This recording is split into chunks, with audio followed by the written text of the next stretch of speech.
العالمين الرحمن الرحيم مالك يوم الدين إياك نعبد وإياك نستعين اهدنا الصراط المستقيم صراط الذين أنعمت عليهم غير المغضوب عليهم ولا الضالين رب اغفر لي ولوالدي وللمؤمنين آمين.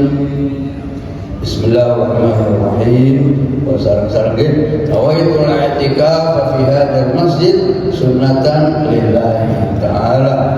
Monggo kita awali majelis enjing kita enjing niki kelawan manjataken syukur dumateng Allah Subhanahu wa taala, mensyukuri nikmat yang dilimpahkan kepada kita, nikmat tidur, kemudian diberinya lagi nikmat bangun untuk memperkuat ibadah kita kepada Allah Subhanahu wa taala. Bismillahirrahmanirrahim. Alhamdulillahilladzi ahyana. Alhamdulillahilladzi ahyana ba'dama amatana wa ilaihin nusyur. Asbahna wa asbahal mulku lillah wal 'azamatu wasultanu lillah wal qudratu wal izzatu lillahi rabbil alamin. Asbahna ala fitratil islam wa ala kalimatil ikhlas wa ala dini nabiyyina Muhammadin sallallahu alaihi wa alihi wasallam wa ala millati abina Ibrahim hanifan musliman wa ma kana minal musyrikin. Allahumma inna nas'aluka an tab'athana fi hadzal yawm ila kulli khair wa na'udzu bika an ajtariha fihi su'an aw ajruhu ila muslimin aw yajruhu ahadun ilaina. Allahumma bika asbahna wa bika amsayna wa bika nahya wa bika namut wa ilaika nusyur. Allahumma inna nas'aluka khaira hadzal yawm wa khaira ma fihi wa na'udzu bika min syarri hadzal yawm wa syarri ma fihi.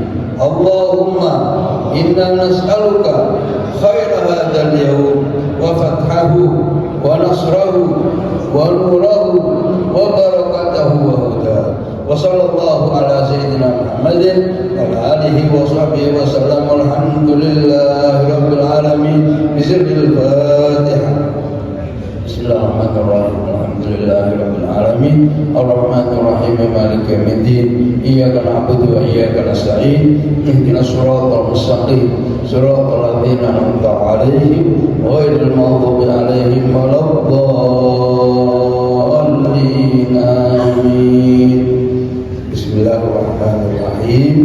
Monggo kita lanjutaken kajian kita tentang tafsir yang pada hari ini sesuai dengan urutan yang kita pilih, ya, setelah surat Wadduha, setelah Wadduha dan Al-Asyrah, kita sekarang pada kajian surat Al-Alaq. Surat Al-Alaq yang sebenarnya merupakan ayat pertama yang diturunkan Allah Subhanahu wa taala kepada bagi Nabi kita Muhammad sallallahu alaihi wasallam. Di dalam Al-Qur'an surat Al-Alaq itu menempati pada urutan yang ke-96 dari urutan surat-surat yang ada dalam Al-Quran. Nah, surat Al-Alaq yang pertama kali turun niku namung 5 ayat. 5 ayat. Kelengkapan surat Al-Alaq itu seluruhnya 19 ayat. 19 ayat. Ini kok mulai dari Iqra bismi rabbikal ladzi khalaq sampai nopo la tudhhu wasjud waqtarib. Memang ini sebelum kita mengkaji pada tafsir, saya jelaskan bahwa walaupun surat Al-Alaq ini merupakan ayat pertama yang turun, yang nanti kita kaji sejarah turunnya, tetapi dalam Al-Quran ditempatkan pada surat yang ke-96. Ngopo kok mboten ngarep? Ya, Al-Quran ini baik penempatan surat maupun ayatnya itu merupakan tauqifiyun. Tauqifiyun itu artinya dalam metodologi ilmu tafsir itu merupakan hak prerogatif junjungan kita Nabi Muhammad Sallallahu Alaihi Wasallam yang sesuai dengan perintah dari Allah Rabbul Alamin. Sebagaimana kita tahu, misalnya menurut jumhur ulama tafsir, bahwa ayat terakhir yang turun itu adalah apa? Al-yawma akmaltu lakum dinakum wa atmamtu alaikum ni'mati wa raditu lakumul Islam dinan. Tetapi nyatanya penempatan ayatnya berada di tengah-tengah surat Ali Imran. Jadi perihal penempatan surat maupun ayat itu sepenuhnya sesuai dengan perintah Rasulullah Sallallahu Alaihi Wasallam. Terus ketika suatu ayat itu turun, maka Rasulullah memerintahkan kepada sahabat yang ada di sampingnya, para kutabur Rasul Sallallahu Alaihi Wasallam, yaitu juru tulis wahyu. Apakah kebetulan pada saat itu ada Sayyidina Zaid bin Thabit, atau Sayyidina Abu Bakar As-Siddiq, atau Sayyidina Umar bin Khattab, atau Sayyidina Ali bin Abi Thalib, atau yang lain? Rasulullah memerintahkan penulisan itu kepada apa saja yang ada pada saat itu. Apakah itu pada kertas, apakah pada kayu, apakah pada pelepah kurma, apakah pada tulang tulang binatang, bekas binatang yang disembelih dan lain sebagainya. Nah, demikianlah sejarah perjalanan Al-Quran. Al-Quran ditinggalkan oleh Rasulullah SAW dalam keadaan belum rapi segala-galanya, dia berserakan di berbagai tulisan, di berbagai bentuk tulisan. Apakah yang ditulis oleh Sayyidina Zaid bin Sabit, ditulis oleh Abdullah ibn Abbas, ditulis oleh Sayyidina Abdullah ibn Mas'ud dan lain-lain. Baru nanti itu pada periode Sayyidina Abu Bakar As-Siddiq radhiyallahu taala dikumpulkan, dan pada puncaknya adalah pada periode Sayyidina Utsman bin Affan radhiyallahu an diseragamkan napa jenenge mushaf Al-Qur'an, ditulis dalam 3 mushaf dan khususnya dan seterusnya. Meskipun pada saat itu Quran belum ada itu yang namanya titik koma, ternyata titiknya saja belum ada. Jadi menulis Bismillah itu tanpa titik, bukan sekedar tanpa harokat, tanpa titik. Antara ba, ta, sa, jim, ha, ho sama. Bukannya jim ada titik, bukan. Mungkin ada pertanyaan, gimana caranya membedakan antara Bismillahirrahmanirrahim dengan misalnya tista dibaca tak? Ya, itu raut rasa bahasa yang melekat pada bangsa Arab yang asli pada saat itu, membuat sama sekali tidak bingung. Jadi kalau kita ilustrasikan ke dalam bahasa Indonesia, misalnya kita menulis pegon bahasa Arab, itu sebagian ulama memberikan ilustrasi, menulis kambing berada di atas kembang, berdampingan dengan kumbang, dimakan oleh kambing. Nah, ketika itu ditulis kambing, itu sama sekali tidak memungkinkan. Kenapa? Karena nggak mungkin kumbang makan kambing atau kembang makan kambing dan lain sebagainya. Nah, sebagaimana orang Arab juga membaca Bismillahirrahmanirrahim, membaca Iqbalu hadhihi risalah, tidak mungkin kemudian membaca uqtulu hadhihi risalah, bunuhlah ini tulisan, tidak mungkin. Jadi itulah apa ini sekelumit tentang penulisan Al-Quran. Sebelum kita lanjutkan, tabarrukan wa tawassulan bi suratiha bi hadhihi surah al-'azimah, surat yang paling mulia ini karena ia merupakan pertama diturunkan oleh Allah Subhanahu wa taala. Napa-napa niku biasanya sing pertama niku sing mulya kan. Insyaallah ngoten. Artinya mempunyai siri kemuliaan dengan pendahuluan. Demikian juga dengan surat Al-Alaq. Mau kita awal nggih. Bismillahirrahmanirrahim.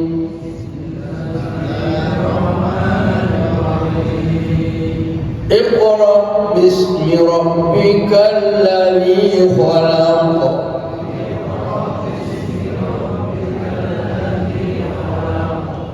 Khalaqal insana min 'alaq.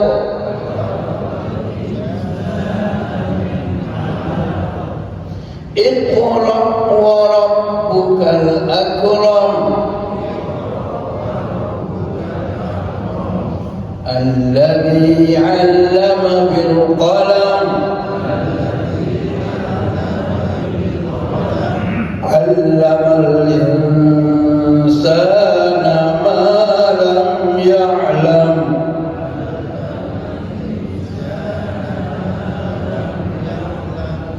Shadaqallahul 'azim.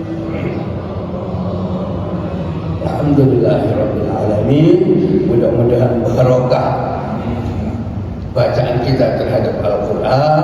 Allah Subhanahu wa taala memberi keberkahan sebagaimana awal surat ini diturunkan kepada junjungan kita Nabi Muhammad sallallahu alaihi wasallam. Tafsir surat Al-Alaq, spesifikasi surat serta ragam tafsirnya. Di dalam sejarah ketika Rasulullah sallallahu alaihi wasallam masuk pada usia mendekati 40 tahun, beliau diberikan kegemaran oleh Allah Subhanahu wa taala, hubbiba ilaihi al-khalam, rasa kedewasaan, rasa kegelisahan untuk bertakarrub kepada Allah Subhanahu wa taala itu semakin bangkit. Oleh karena itu, hibbaba ilaihi al-khalam, Rasulullah diberi rezeki untuk menyendiri. Nah, pada saat itu beliau Rasulullah sallallahu alaihi wasallam kemudian melakukan pertapaan menyendiri ke Jabal Nur. Kalau sekarang ke Jabal Nur, yaitu suatu gua yang ada di ujung daripada Jabal Nur yang namanya Gua Hira. Nah, pada saat itu beliau sebagaimana orang berangkat bertapa membawa bekal secukupnya, membawa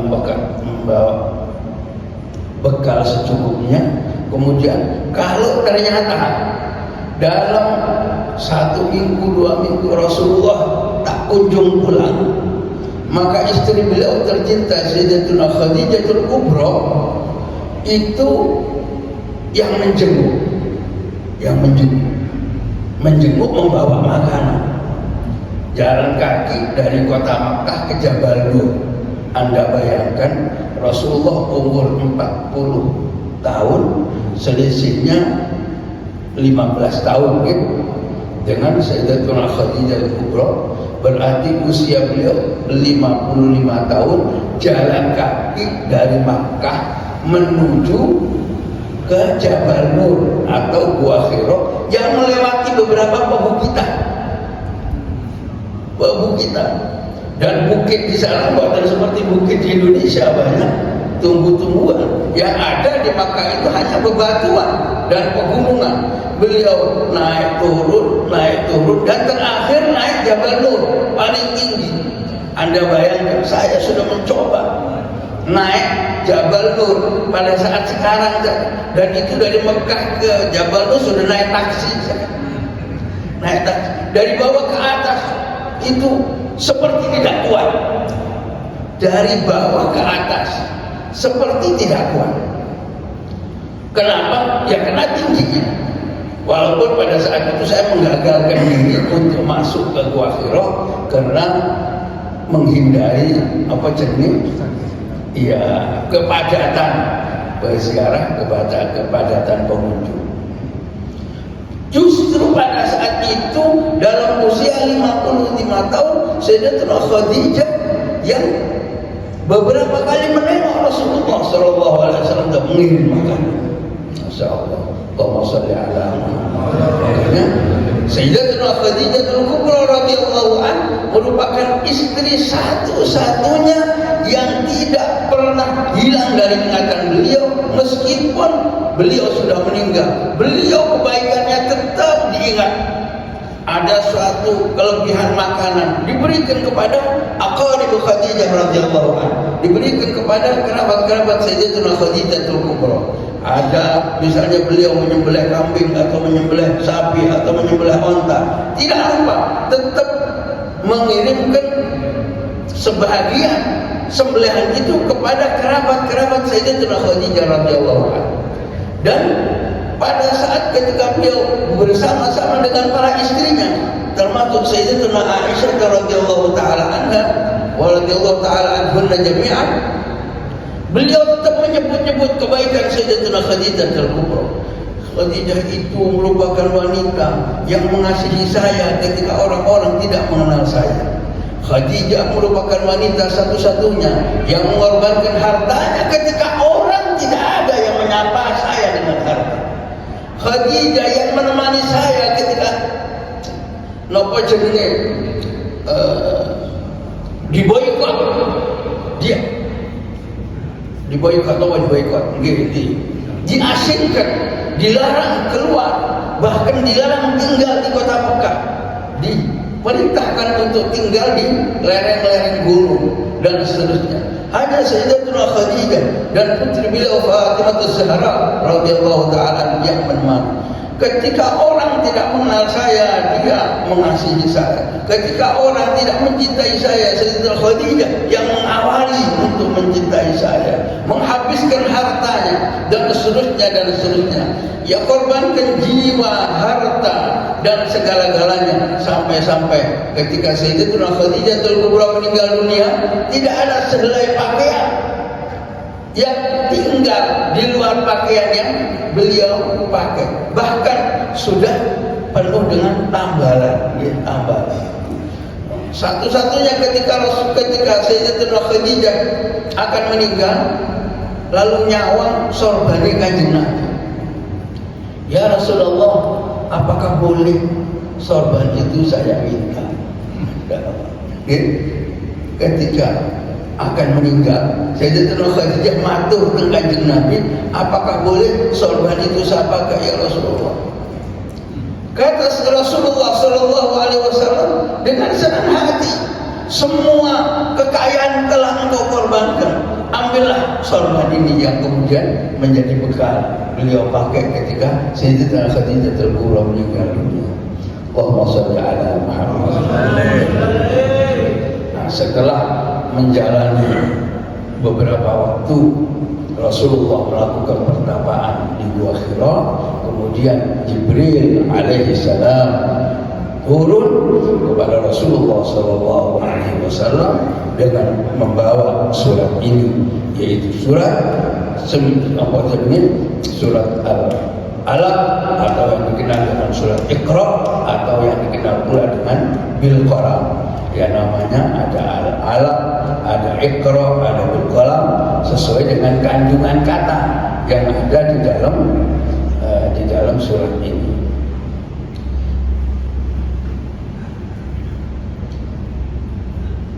A'udzu billahi minasyaitonir rajim. Bismillahirrahmanirrahim. Iqra bismi rabbikal ladzi khalaq. Ketika malaikat Jibril alaihissalam berkata kepada junjungan kita Nabi Muhammad sallallahu alaihi wasallam sesuai dengan perintahnya, Iqra ya Muhammad, akan menyampaikan wahyu. Iqra ya Muhammad. Nabi kaget lalu menjawab, ma ana biqari, sesuai dengan hadis yang muttafaq alaih, hadis Bukhari, Muslim dan lain-lain, menyatakan Rasulullah menjawab, ma ana biqari, saya ini nggak bisa baca. Sesuai dengan terminologi bahasa Arab, beliau adalah an-nabiyul ummi, yaitu utusan yang memang tidak diberi kemampuan untuk membaca dan menulis oleh Allah Subhanahu wa taala. Bukan buta huruf, tapi beliau memang tidak diberi kemampuan untuk membaca dan menulis, untuk menghindarkan tuduhan kufar Makkah bahwa Al-Quran ini karangannya Muhammad, bahwa Al-Quran ini adalah karya dan inisiatif dari Muhammad bin Abdullah. Sehingga beliau memang tidak dikenal sebagai orang yang pintar membaca. Pada saat itu sedang tinggi-tingginya peradaban bahasa Arab, bahkan ada mall khusus, pasar khusus namanya Suq Uqad. Suq Uqad itu, suq itu pasar, uqad itu artinya suatu nama musim yang khusus untuk dijadikan kompetisi karya-karya tulis. Karya-karya tulis dalam bentuk nopo syair-syair yang menang, karyanya ini ditempelkan di Ka'bah sepanjang tahun. Nah, jadi pada saat itu peradaban untuk sebuah karya tulis itu sudah maju. Ada kompetisi musimnya tersendiri, ada waktunya tersendiri yang untuk menunjukkan reputasi dan prestasi itu. Nah, Rasulullah tidak ikut itu. Rasulullah hanya dipuji dalam berbagai aspek kemuliaan hidup, dalam norma-norma akhlakul karimah. Makanya Rasulullah menjawab, ma ana biqari, saya tidak bisa baca. Ma ana biqari, sampai Iqra, ma ana biqari, sampai 3 kali ma ana biqari. Ketika Rasulullah 3 kali menyatakan tidak bisa baca, Iqra bismi rabbikal ladzi khalaq, khalaqal insana min 'alaq. Iqra, bacalah wahai Muhammad, bismi rabbik, dengan menyebut asma Tuhanmu. Asma Tuhanmu yang mana? Alladzi khalaq, yaitu zat yang telah menciptakan alam semesta, menciptakan planet-planet yang ada di langit maupun di bumi, di seantero alam. Jadi ini umum sifatnya. Al-khalaq, yakni khalaqal alam, yang telah menciptakan alam semesta beserta planet yang ada di dalamnya. Iqra bismi rabbikal ladzi khalaq, khalaqal insana min 'alaq. Khalaqal insan, dan lebih khusus lagi, Allah telah menciptakan manusia min 'alaq, dari segumpal darah. Di awal-awal ayat ini, Al-Alaq berisi perintah membaca dan membaca. Biasanya kalau kata membaca itu selalu dikaitkan dengan fi'il, fa'il, maf'ul. Ya, kata kerja, yang bekerja dan objek kerja. Memukul, yang memukul dan yang dipukul. Iqra, baca. Tapi pada ayat ini tidak disebutkan maf'ul. Iqra, bacalah wahai Muhammad, bismi rabbik, dengan menyebut asma Tuhan. Alladzi khalaq, yaitu yang menciptakan alam semesta. Khalaqal insana min 'alaq, menciptakan manusia dari segumpal darah. Apa artinya? Artinya bahwa Rasulullah diperintahkan untuk membaca tanpa terikat objek, baik itu ayat-ayat qauliyah maupun ayat-ayat qauliyah. Dan yang kita baca dari struktur ayat yang turun, pertama-tama yang terbaca di sini adalah yaitu ayat qauliyah, firman dalam bentuk Iqra bismi rabbikal ladzi khalaq, khalaqal insana min 'alaq. Secara kandungan bahwa yang dibaca kandungan wahyu itu adalah bacalah Allah yang menciptakan manusia dari proses kejadian, yaitu alaq yang berawal dari segumpal darah. Ini ayat qauliyah. Artinya apa? Ya kita pun ketika membaca, maka yang kita baca tentu pertama-tama yang sangat fundamental, yang sangat penting dan menjadi dasar dari bacaan kita tentu adalah bacaan teks, yaitu ayat-ayat Al-Quran. Tetapi lebih luas dari itu, kandungan ayat-ayat Al-Quran itu adalah ayat qauliyah. Apa ayat qauliyah? Kembali lagi kepada surat Ali Imran, ayat kesukaan Rasulullah SAW, yaitu yang pada ujung akhir daripada surat Ali Imran, inna fi khalqis samawati wal ard wa ikhtilafil laili wan nahar la ayatin li ulil albab. Ulil albab, siapa itu ulil albab? Alladzina yadhkuruna Allaha qiyaman wa qu'udan wa ala junubihim wa yatafakkaruna fi khalqis samawati wal ard. Dan mereka yang melakukan pemikiran, perenungan serta pembacaan lahir batin tentang alam semesta ini, yang kemudian menyimpulkan Rabbana ma khalaqta hadza batila, yang pada kesimpulannya Allah sama sekali tidak menciptakan segelintir makhluk apapun di muka bumi ini, mulai dari yang fungsional sampai kepada bakteri, sampai pada berbagai penyakit apapun, batilan, tidak ada yang sia-sia. Semuanya pasti dilatar belakangi dan mengandung hikmah untuk memberikan kemanfaatan dalam kehidupan manusia. Penyakit diciptakan oleh Allah untuk melahirkan obat dan lain sebagainya. Rabbana ma khalaqta hadza batila. Oleh karena itu, maka Allah mengikutkan firman-Nya, khalaqal insana min 'alaq, kemudian disusul lagi Iqra. Bacalah wahai Muhammad. Wa rabbuka al-akram.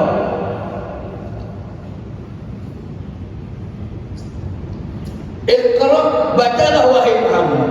Wa rabbul akram, dan Tuhanmu lah yang maha mulia.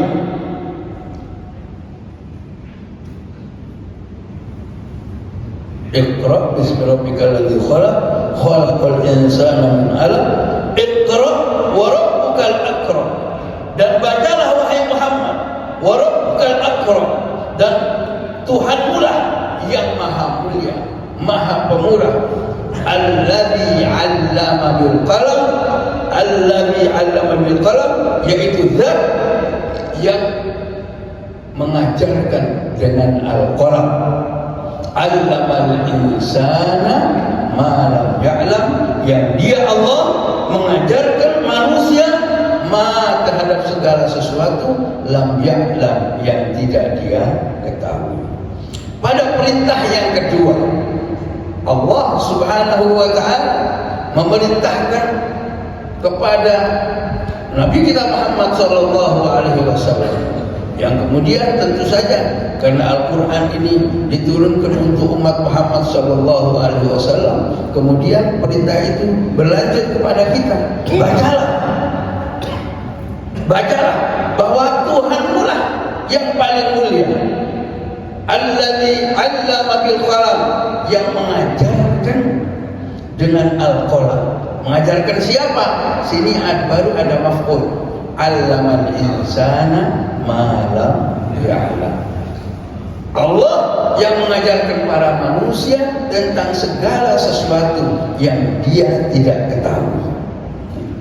Allah mengungkapkan bahwa anugerah setelah Allah menciptakannya, maka Allah menganugerahi dia ilmu, mengajarkan apa yang tidak diketahui.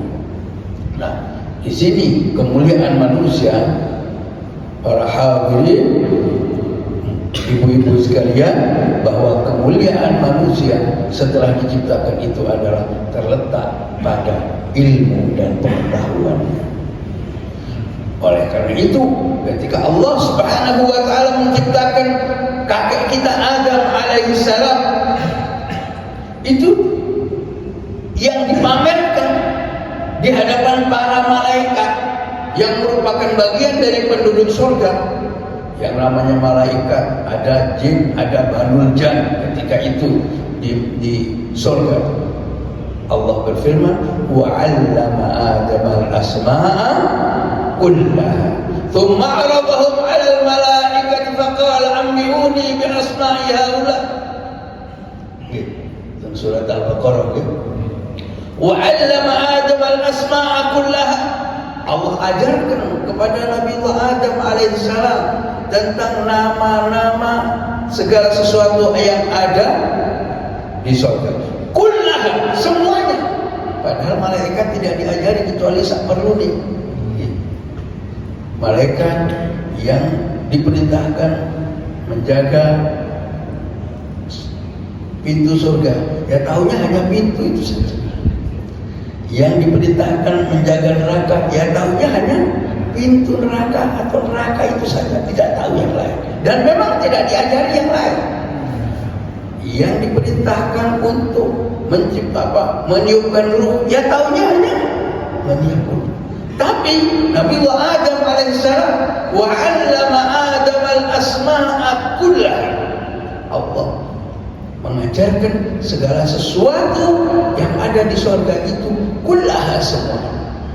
Setelah diajari semua, ma'aradahum 'alal malaikati faqala anbi'uni bi asma'i haula'i in kuntum shadiqin. Kemudian Allah Subhanahu wa taala berfirman kepada para malaikat, coba kamu tunjukkan, sebutkan nama-nama ini dan fungsinya. Dan seterusnya. Qala inni napa? Wa alam ada sukul faqala anbi'uni bi asma'i qala anbi'uni bi asma'i in kuntum shadiqin. Qalu la ilma lana illa ma 'allamtana innaka antal alimul. Para malaikat pun lalu menjawab, qalu la ilma lana, ya Allah, kami tidak tahu kecuali ilmu yang telah ajarkan kepada kami. Subhanaka, maha suci engkau ya Allah. Innaka antal alimul hakim, sesungguhnya engkau lah yang maha, zat yang maha mengetahui dan maha bijaksana. Qalu la ilma lana. Ini artinya apa? Artinya Allah Subhanahu wa taala meletakkan kemuliaan manusia setelah ia diciptakan, setelah ia beriman, maka terletak kepada pengetahuan yang dimilikinya yang akan menaikkan derajatnya atau tidak naik derajatnya, tergantung pada pengetahuan yang dimiliki. Allah Subhanahu wa taala berfirman di dalam Al-Qur'an, wonten surat lain, Allah Subhanahu wa taala berfirman, wallahu akhrajakum min butuni ummahatikum la ta'lamuna syai'an wa ja'ala lakum as-sam'a wal absara wal af'idah la'allakum tashkurun. Surat apa niku? Surat An-Nahl, yaitu surat ke-16 ayat ke-78. Allah berfirman sebagai anugerah kepada kita agar kita mempunyai kesadaran bahwa kita lahir dalam keadaan wallahu akhrajakum min butuni ummahatikum. Allah mengeluarkan Anda semua wahai umat manusia min butuni ummahatikum, dari perut-perut ibu kalian, la ta'lamuna syai'an,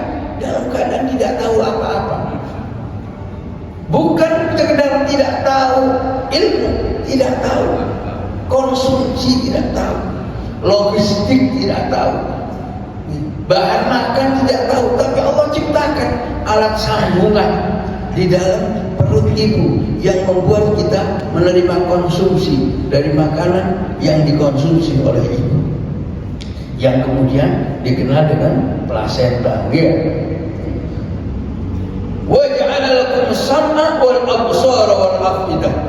Allah kemudian menciptakan alat pendengaran wal absar, dan alat melihat, wal afidah, dan hati. La'allakum tashkurun, agar kamu sekalian bersyukur kepada Allah Subhanahu wa ta'ala.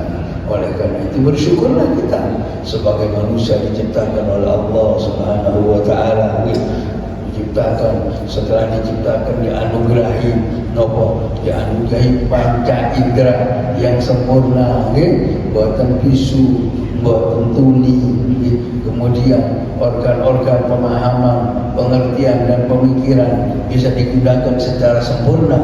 Nikulah la'allakum tashkurun. Mari kita gunakan sesuai dengan fungsi. Kodrat indra itu diciptakan oleh Allah Subhanahu wa ta'ala. Semua itu tidak lain dan tidak bukan diberikan alat pendengaran untuk mensyukuri nikmat Allah. Melalui pendengaran itu diberi nikmat pemandangan, alat melihat, agar kita menggunakan itu sesuai dengan panca indera ini diciptakan oleh Allah Subhanahu wa ta'ala. Ketika kita menyalahgunakan seluruh organ tubuh termasuk panca indera yang dikaruniakan, itu berarti kufur nikmat,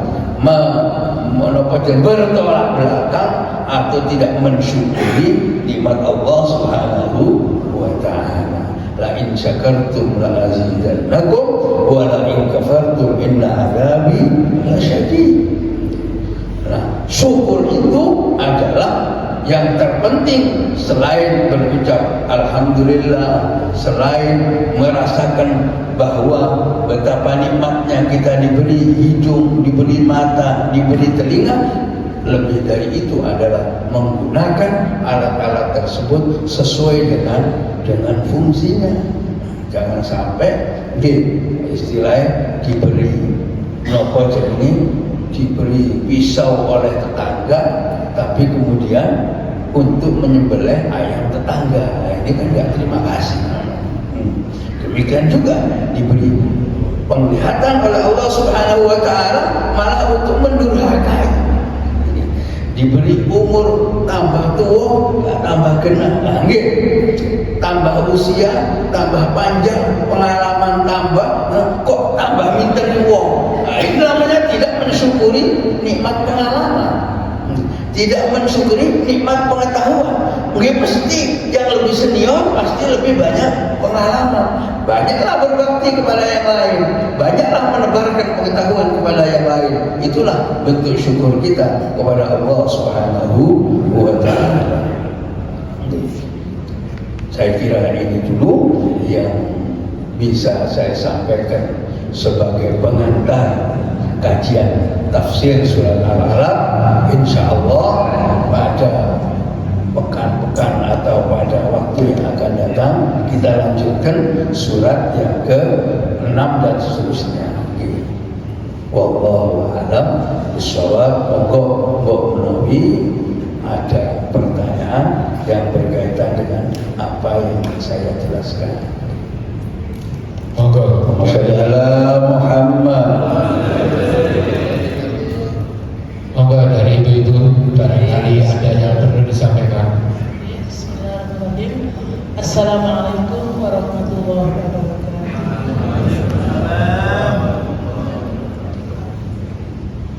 Ustaz, Al-Quran itu kan diturunkan kebutuhan. Apa yang dimaksud dengan kebutuhan ini serta asbabun nuzulnya? Terima kasih. Assalamualaikum warahmatullahi wabarakatuh. Oke, sahabat, mari.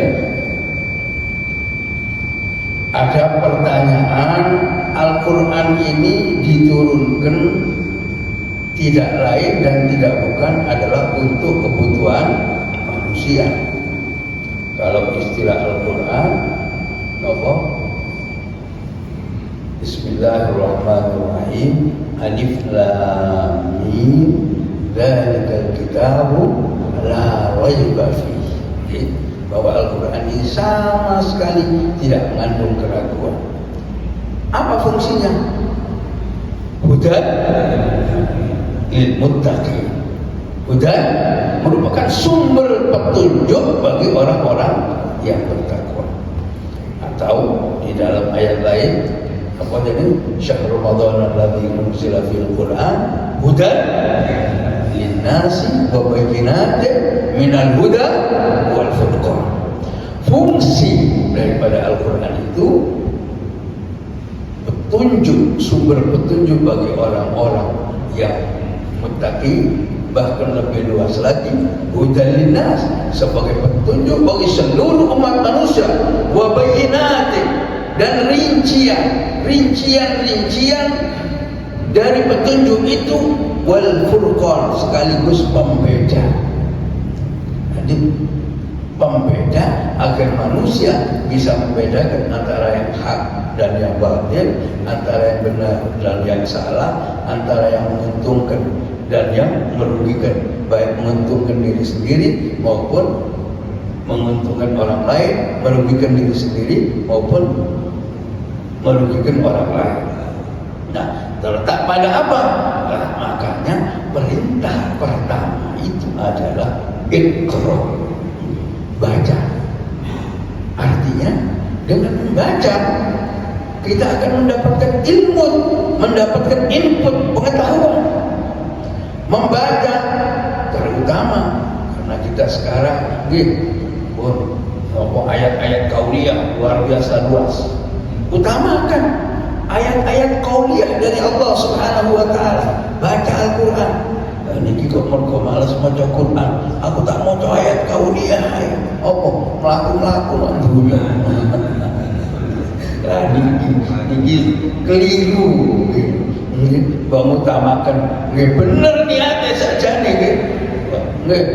Fi khalqikum afala tubsirun.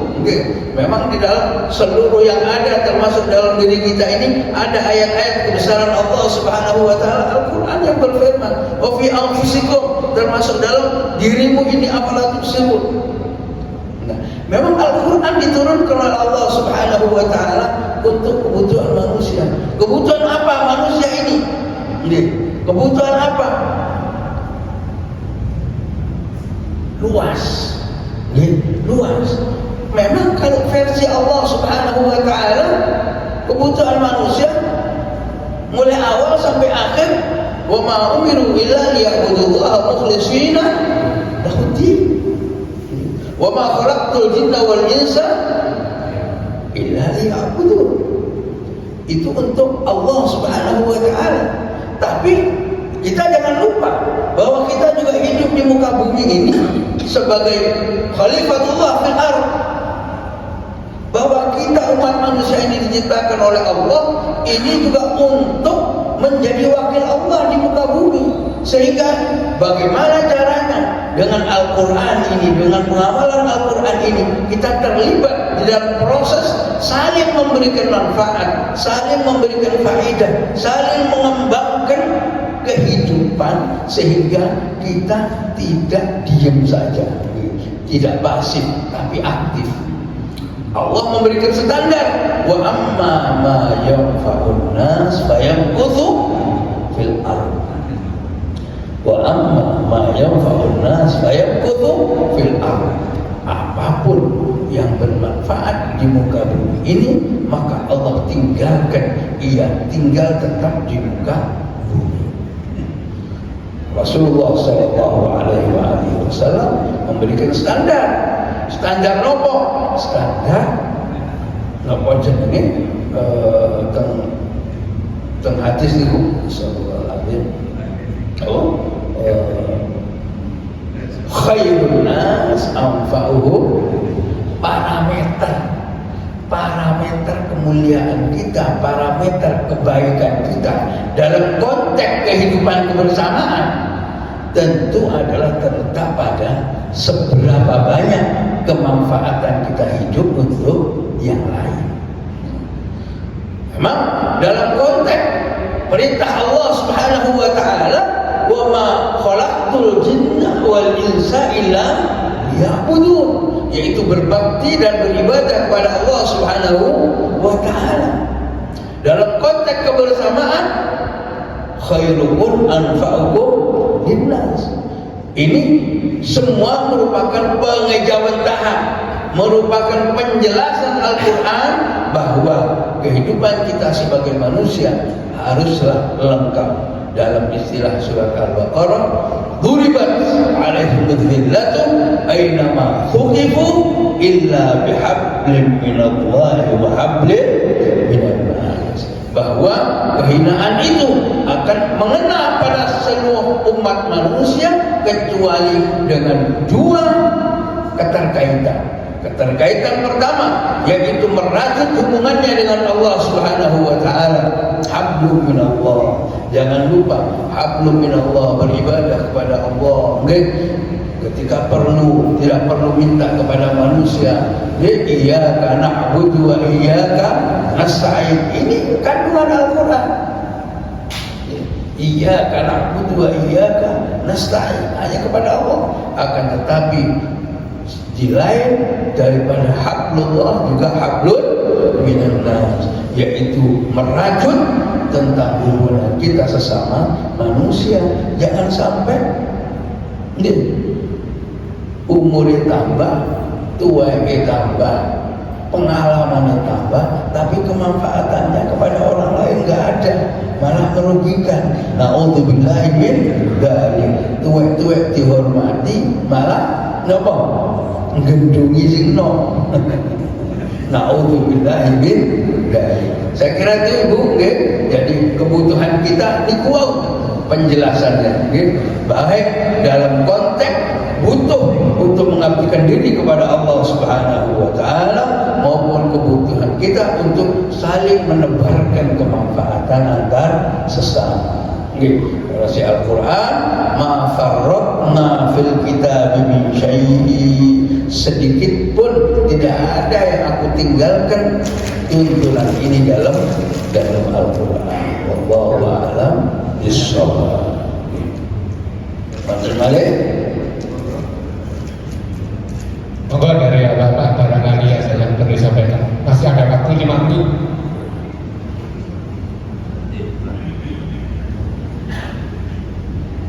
Assalamualaikum Ustaz. Salam. Ada 2 ayat.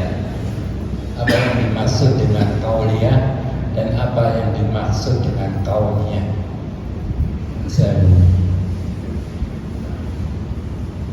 Ini istilah tafsir, ya. Di dalam tafsir itu dikenal ayat-ayat Allah yang sifatnya qauliyah.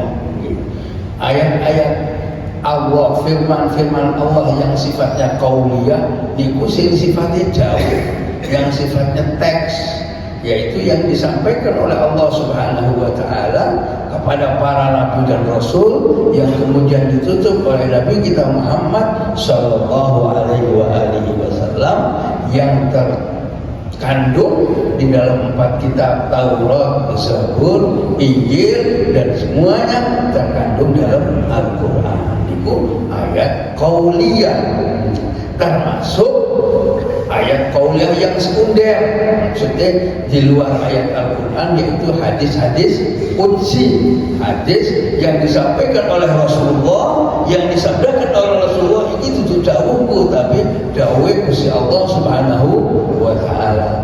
Misalnya larangan mengganggu orang yang sudah ibadah, mengganggu sesama manusia. Kenapa? Karena al-khalqu kulluhum iyallah. Makhluk ini semuanya adalah keluarga Allah Subhanahu wa taala. Saking mulianya manusia sampai disebut keluarga ini Gusti Allah. Tentu ini kata metaforis. kata kinayah. Al-khalqu kulluhum iyalullah, makhluk ini semua merupakan keluarganya Allah. Jadi Allah fala tadzlimu, jangan membuat aniaya. Kenapa? Karena kalau kamu memberikan penganiayaan kepada yang lain, mendolimi,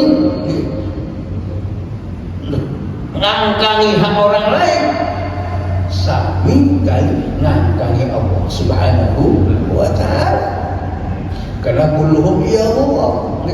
Oleh karena itu kembangkan nopo saling kemanfaatan. Paling boten kalau kita tidak bisa menebarkan kemanfaatan karena kita orang awam, jangan sampai kita menjadi sebab terganggunya orang lain. Itu semua ayat qauliyah yang terkandung mulai disebut kata Zabur, kita Taurat, Zabur, Injil, Suhuf Ibrahim, Suhuf Musa. Inna hadza lafi suhufil ula, Suhufi Ibrahim wa Musa dan lain. Tapi kita cukup semuanya terkandung dalam Al-Qur'anul Karim wal ahaditsul qudsiyah, hadis-hadis qudsi.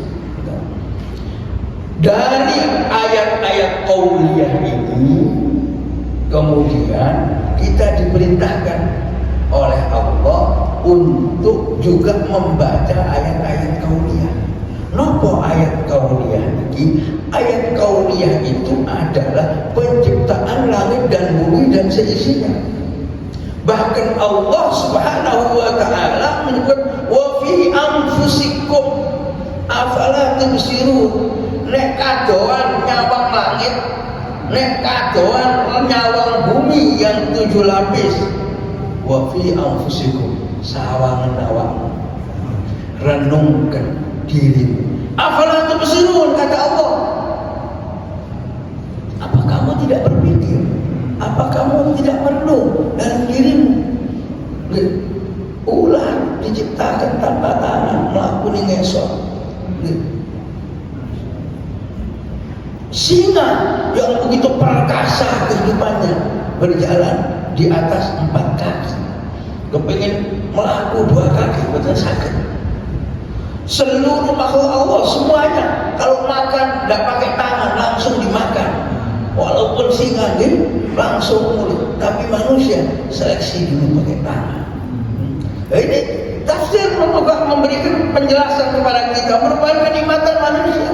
Hanya manusia yang makan pakai tangan.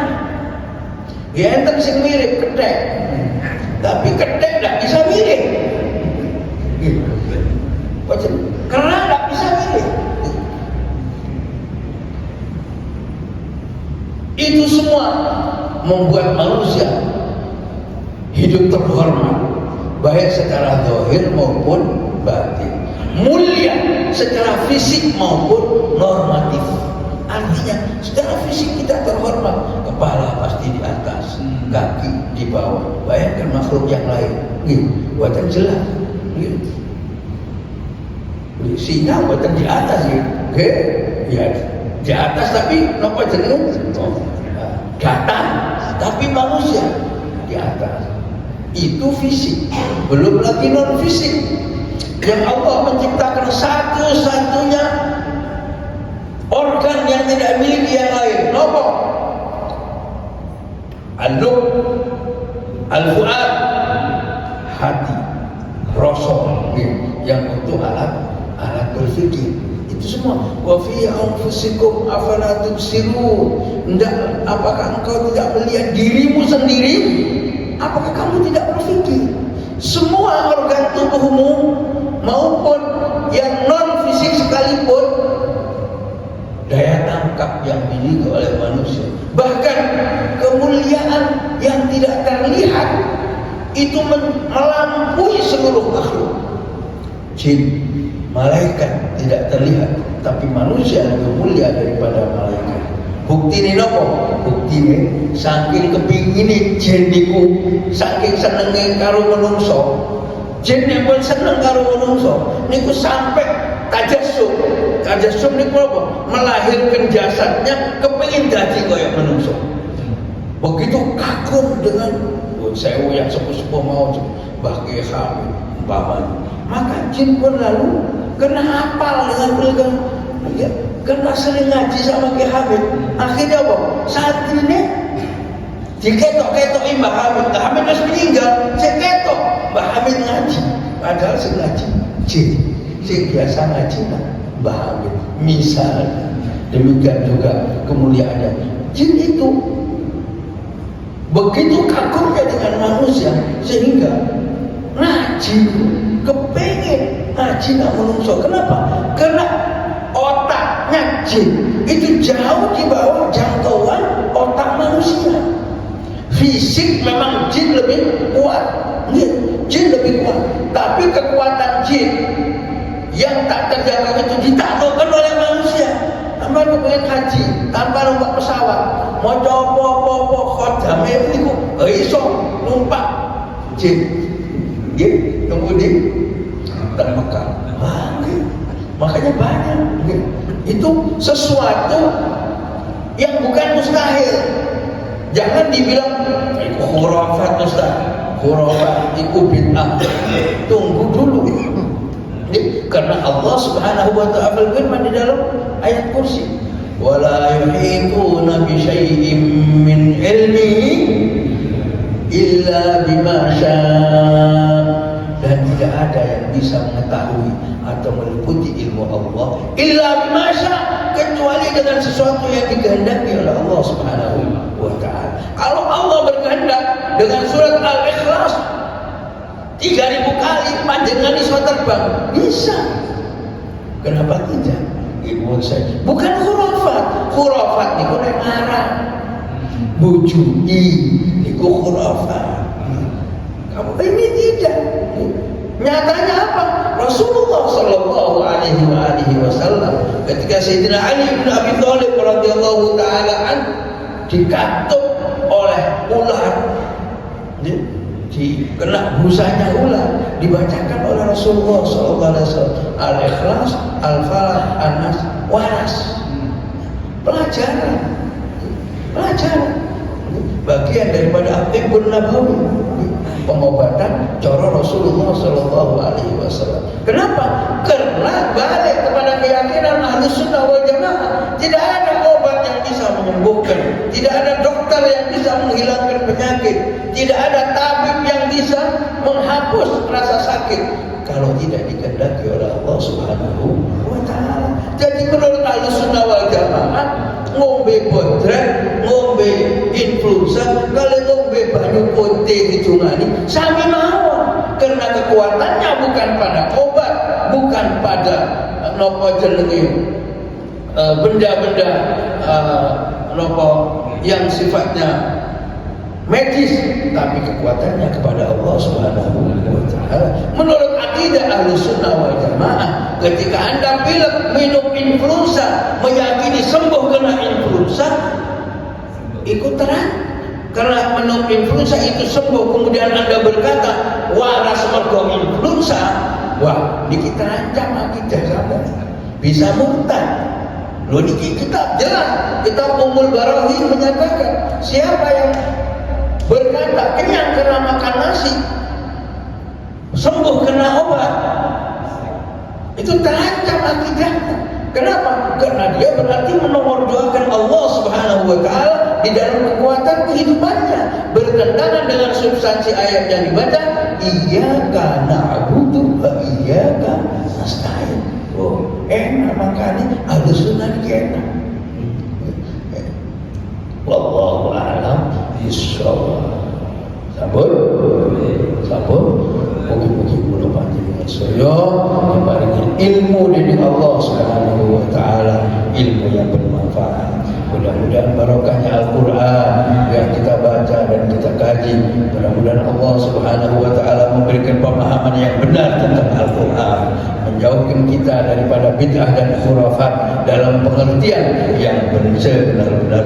Mudah-mudahan Allah Subhanahu wa ta'ala barokah sapa kita datang majelis-majelis ilmu, kesenangan kita kepada para ulama, Allah memberikan ilmu kita yang bermanfaat, berikan semangat kita di dalam beribadah, serta menjadikan anak-anak kita soleh dan solehah, pintar, berguna, bermanfaat bagi bangsa, agama, dan negara. Amin Allahumma amin ya rabbal alamin. Bismillahirrahmanirrahim.